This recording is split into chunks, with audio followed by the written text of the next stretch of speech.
Je suis très heureuse de vous accueillir pour l'épisode d'aujourd'hui qui me tient particulièrement à cœur.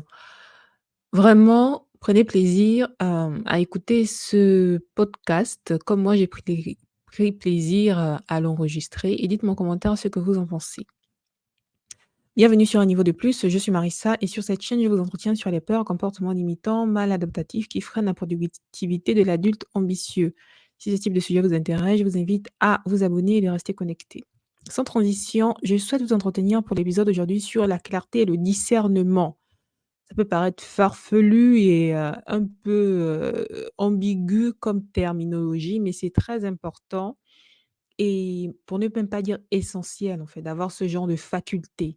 Pour beaucoup de personnes, c'est de l'ordre de l'intuition et même, de la maturité. Pour beaucoup de personnes, ce genre de on va dire de faculté, le discernement, la clarté, ça vient de façon vraiment, naturelle chez elles. Mais pour d'autres, c'est pas si simple et évident que ça. En toute transparence, j'ai fait partie de cette personne qui manquait de clarté et de discernement, on va dire naturel, voilà, parce que moi, je suis de nature assez cérébrale, j'aime bien implémenter avant de passer à l'action et souvent lorsque mes implémentations ne fonctionnaient pas, j'avais tendance à remettre en question la nature et la performance de mon implémentation que de lever les yeux et de regarder autour de moi et souvent, il faut avoir ce genre de réflexe, en fait, de regarder autour de soi. L'avancée d'un projet dépend de nous, certes, mais il dépend également du système dans lequel on souhaite, implémenter le projet, du système dans lequel nous souhaitons faire évoluer le projet et des personnes, des acteurs autour de nous. Vous comprenez ce que je veux dire? Donc, 4 clés simples pour avoir plus de clarté et de discernement. C'est vraiment des clés très simples et je suis convaincue que, vous avez aussi d'autres clés, à partager, dans l'espace commentaire. C'est pourquoi je vous invite vraiment à partager cela avec nous. Mais pour moi, il y a que ces 4 là que j'ai identifiés et que je trouve totalement pertinents. Du coup, on y va. C'est le concept et la notion d'avant-après. Avant de rencontrer quelqu'un, après avoir rencontré la personne, avant de passer un appel, après avoir passé un appel, avant un événement important, après un événement important. Vous voyez ce que je veux dire? Vraiment, cette notion d'avant-après est très importante à vraiment considérer en soi parce que avant et après une rencontre avec une personne, avec un client, avec un ami, une amie, un collaborateur, même un associé si on fait des affaires, et cetera, c'est très important. L'avant-après émotionnel, comment je me sentais avant de rencontrer la personne, comment je me suis sentie après, est-ce que je me suis sentie confuse, épuisée, énergisée? Est-ce que je me sentis un peu triste, mélancolique, honteuse, confuse? Est-ce que j'ai commencé à avoir des remords? Est-ce que j'ai commencé, à m'auto-saboter, à m'auto-flageller? Vous voyez un peu ce que je veux dire? Vraiment essayer de rendre ça naturel chez vous. Comment je me sens avant, de faire telle chose? Avant d'aller au boulot? Après être rentrée du boulot? Avant de parler à tel collègue? Après avoir parlé à tel collègue? Vous comprenez ce que je veux dire? Vraiment essayer de rendre ça naturel. Donc, j'ai noté les avant-après émotionnels, les avant-après psychologiques, comme je vous disais, le fait de se sentir en haut, au top et après en bas, vraiment tout down, tout épuisé, vraiment tout raplapla et cetera et même aussi les avant-après matériels. Avant de rencontrer une personne, après avoir rencontré la personne, est-ce que j'ai dépensé plus d'argent que j'en ai gagné? Par exemple, pour ceux qui sont dans le business. Est-ce que, voilà, j'ai dépensé plus d'argent? Est-ce qu'il y a eu une détérioration de mes biens physiques? Est-ce que telle personne prend soin de mes affaires? Est-ce que telle personne m'offre des cadeaux? Elle m'offre des présents? Est-ce que telle personne est voleuse? C'est-à-dire que lorsqu'elle rentre dans ma vie, à un moment donné et quand elle s'en va, mais il y a plus rien autour de moi. Vraiment cultiver, n'est-ce pas, ce concept d'avant-après. Évidemment, ce que j'ai cité, ce n'est pas exhaustif. Dites en commentaire ce que vous en pensez, mais voici vraiment le concept d'avant-après.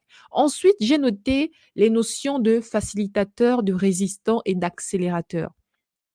C'est encore des mots, vraiment, un peu, perchés, mais croyez-moi, c'est très pertinent.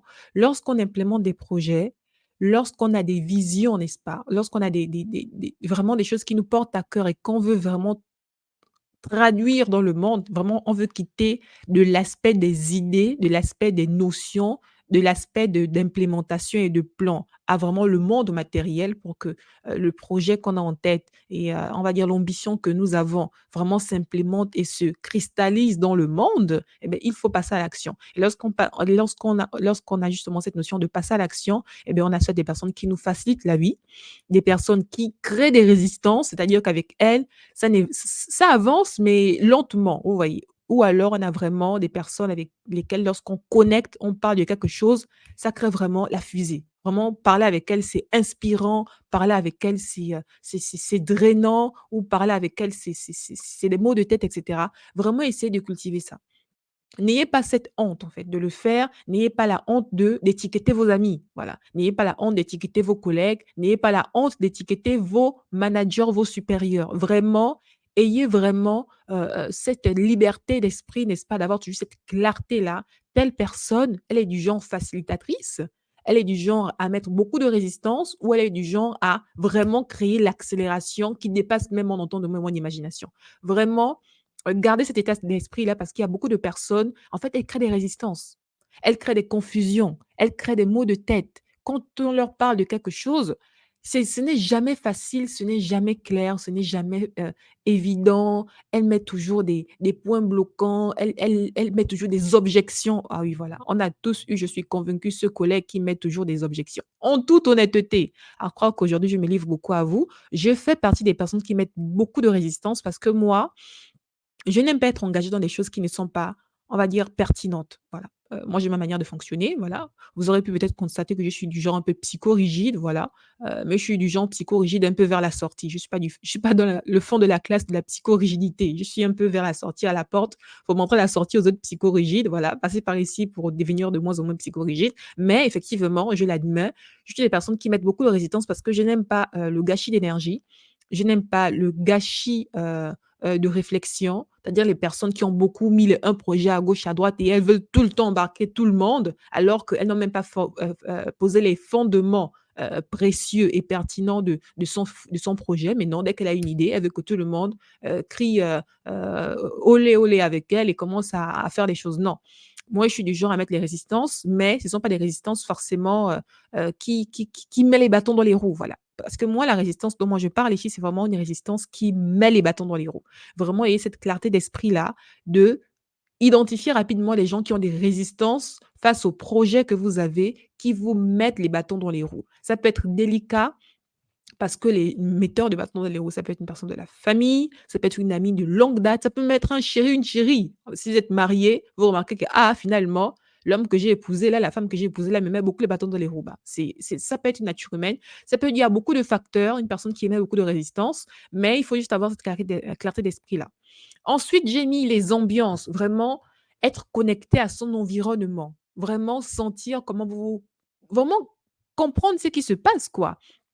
Par ambiance, j'entends la température, j'entends les couleurs de la salle, l'agencement de la pièce. Est-ce que c'est propre? Est-ce que c'est sale? La luminosité, est-ce que c'est sombre et cetera? Pour des personnes, ça peut paraître, non important, mais pour moi hypersensible et pour d'autres personnes également hypersensibles, c'est très important. La luminosité, la couleur des murs, l'odeur, la température, parce qu'il y a des endroits oppressants, vraiment volontairement oppressants en augmentant plutôt en baissant la température. J'ai connu beaucoup de bureaux comme ça où vraiment on a toujours l'impression que le climatiseur est toujours en panne, quoi. Même quand il fait froid dehors, il y a jamais la clim, c'est toujours bizarre, mais c'est aussi un moyen de mettre la pression en fait, de créer un malaise dans l'atmosphère. Surtout s'il y a des personnes mal intentionnées, mais croyez-moi, ça peut être un moyen, un levier pour déstabiliser les gens en jouant sur la température. Donc vraiment, quand vous rentrez dans une salle, vous rentrez dans une pièce, sentez-vous libre vraiment de vous laisser traverser par toutes ces impressions-là. Il fait bon, il fait chaud, il fait froid, la couleur, la luminosité, le bruit.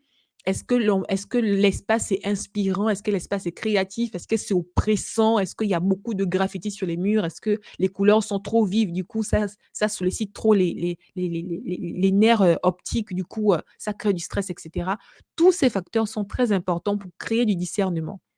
Vous comprenez ce que je veux dire? Est-ce que c'est grand? Est-ce que c'est tout petit? Est-ce que c'est ceci, les textures? Vraiment, sentez-vous libre, en fait, d'avoir ce genre de ressenti, en fait et c'est très important. Le ressenti est très important. Pourquoi? Parce que c'est la manière que votre corps, que votre cerveau a de capter les informations de son environnement et plus le cerveau est à l'aise dans un environnement, plus il va performer et faire des merveilles, en fait et moins le cerveau est à l'aise, n'est-ce pas? Même si c'est inconscient et plus sur le long terme, vous allez en pâtir. Par exemple, si par exemple vous de nature n'êtes pas à prêter attention à la luminosité, mais croyez-moi que votre cerveau, lui, il a besoin de lumière en fait pour fonctionner correctement. Il a besoin de lumière pour sécréter des hormones bien particulières pour vous mettre à l'aise. Donc si vous consciemment, bon, dans votre intellect, bon, lumière, pas lumière, je m'en fous, je bosse, mais au bout d'un certain temps, au bout de 2 mois, 3 mois, 6 mois, même 1 an, vous serez dépressif. Croyez-moi. Pourquoi? Parce que vous n'avez pas de lumière. Du coup, vraiment prêtez attention à ce genre de phénomène. C'est très important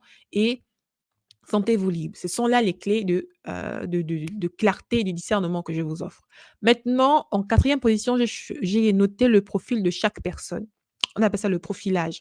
Maintenant, là, je ne vous invite pas à faire maintenant du profilage psychologique sur tout le monde. Dès que vous rencontrez une personne, tac, tac, tac, elle est comme ça, comme ça, comme ça. Non, vous n'êtes pas là pour faire du profilage. Vous n'avez pas le temps, normalement, pour faire du profilage. Mais dès que vous rentrez dans une certaine ambiance, dès que vous rentrez, vous montez d'un niveau dans un certain concept, dans une certaine implémentation de votre projet, vous devez identifier les acteurs clés, en fait, de ce projet. J'ai besoin de telle personne parce qu'elle sait faire ça. J'ai besoin de telle personne parce qu'elle sait faire ça. Telle personne, pour le moment, je n'ai pas besoin d'elle, mais au bout d'un certain temps, j'aurai besoin d'elle. Bah, après, ça peut vexer certaines personnes pour dire que oui, non, voilà, on considère les gens comme des objets.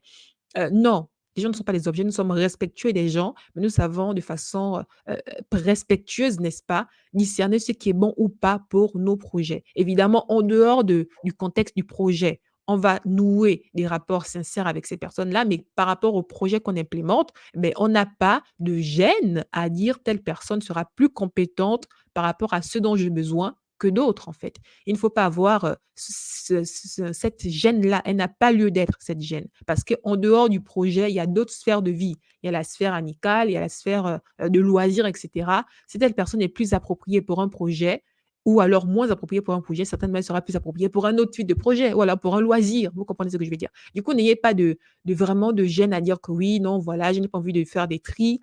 Parce que je connais des personnes comme ça qui sont vraiment gênées à faire des tris, à mettre des étiquettes. Le but des étiquettes, c'est pas d'enfermer les gens parce que les gens sont évolutifs. Une personne qui est moins compétente aujourd'hui peut l'être même dans un mois. Voilà, elle peut devenir plus compétente même que vous. Du coup, le but, c'est pas de mettre des étiquettes pour enfermer, mais c'est mettre des étiquettes juste pour vous repérer dans le temps, pour juste avoir cette clarté, ce discernement par rapport à ce que vous souhaitez comme objectif. Donc vraiment, le profil de chaque personne qui est acteur principal, de votre projet, qui pourrait être acteur secondaire, qui pourrait être, on va dire le backup, voilà. Vraiment, comme une pièce de théâtre, en fait, tout simplement comme une pièce de théâtre, tout en gardant ce côté respectueux et humain, parce qu'on reste respectueux et humain et c'est finalement pour des humains, en fait, que nous voulons implémenter des projets dans ce monde. C'est pour, avoir une meilleure vie, c'est pour avoir noué des liens, amicaux, professionnels intéressants et cetera. Vraiment garder l'humain au cœur de vos actions, tout en gardant un certain discernement et une certaine lucidité.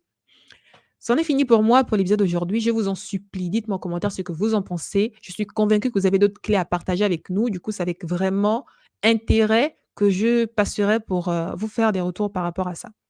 Non seulement pour moi, hein, mais également pour toutes les autres personnes qui pourraient, être, intéressées, par votre sagesse, personnelle. C'en est fini pour moi pour l'épisode d'aujourd'hui. J'ai mis à disposition un mail pour toutes les personnes là qui voudraient, partager avec moi les peurs, les difficultés, les challenges qu'elles ont eu à traverser dans leur parcours professionnel. C'est vraiment avec, plaisir que je rentrerai en contact avec vous pour en discuter, que vous ayez déjà en fait surmonté tout cela ou bien que vous êtes en train de surmonter tout cela. Vous êtes, jeune, cadre, rentrant à peine dans le monde du travail et que vous avez du mal à trouver vos repères et cetera. Nous pouvons en discuter. Je vous laisse, à très vite. Prenez soin de vous. Ciao.